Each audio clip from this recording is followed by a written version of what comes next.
India لگاتار بیٹھکیں کر رہا ہے، لگاتار اس کی مذمت کر رہا ہے.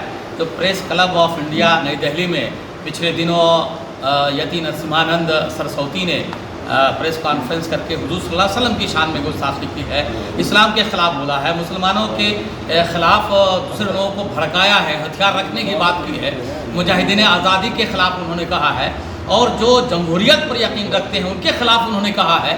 گویا کہ وہ جہاں حضور صلی اللہ علیہ وسلم کی شان میں اس نے گستاخی کی ہے، مسلمان کبھی بھی برداشت نہیں کر سکتا ہے، اپنی جان دے سکتا ہے لیکن حضور صلی اللہ علیہ وسلم کی شان میں گستاخی کبھی برداشت نہیں کر سکتا ہے. حضور صلی اللہ علیہ وسلم کو مسلمان اپنی جان سے زیادہ عزیز مانتے ہیں. یہ ہندوستان کے خلاف بھی ہے اور ہمارے عقیدے کے خلاف ہے. مسلمانوں کے 20 کروڑ سے زیادہ مسلمانوں کے عقیدے کو ٹھیس پہنچایا ہے.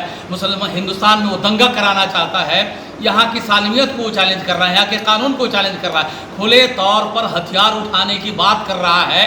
اس کمبخت کو، اس دہشت گرد کو، وہ آتنکوادی ہے اور اس آتنکوادی کو اب تک جیل کی سلاخوں میں ڈالا جانا یہ بڑے افسوسناک بات ہے.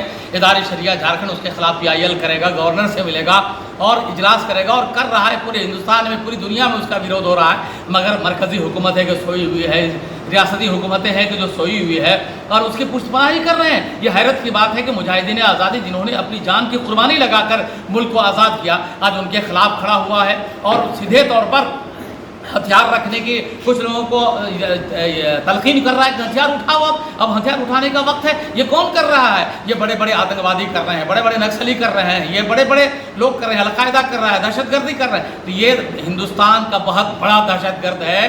یہ سرسوتی، اس کو جیل کے سلاخوں میں ہونا چاہیے اور مرکزی حکومت سے ادارے شریعہ مطالبہ کرتا ہے فوراً اسے گرفتار کیا جائے، اور نہیں تو آنے والے دنوں میں جو انارکی پھیلے گی مرکزی حکومت اس کی ذمہ دار ہوگی اور یہ لوگ ذمہ دار ہوں گے.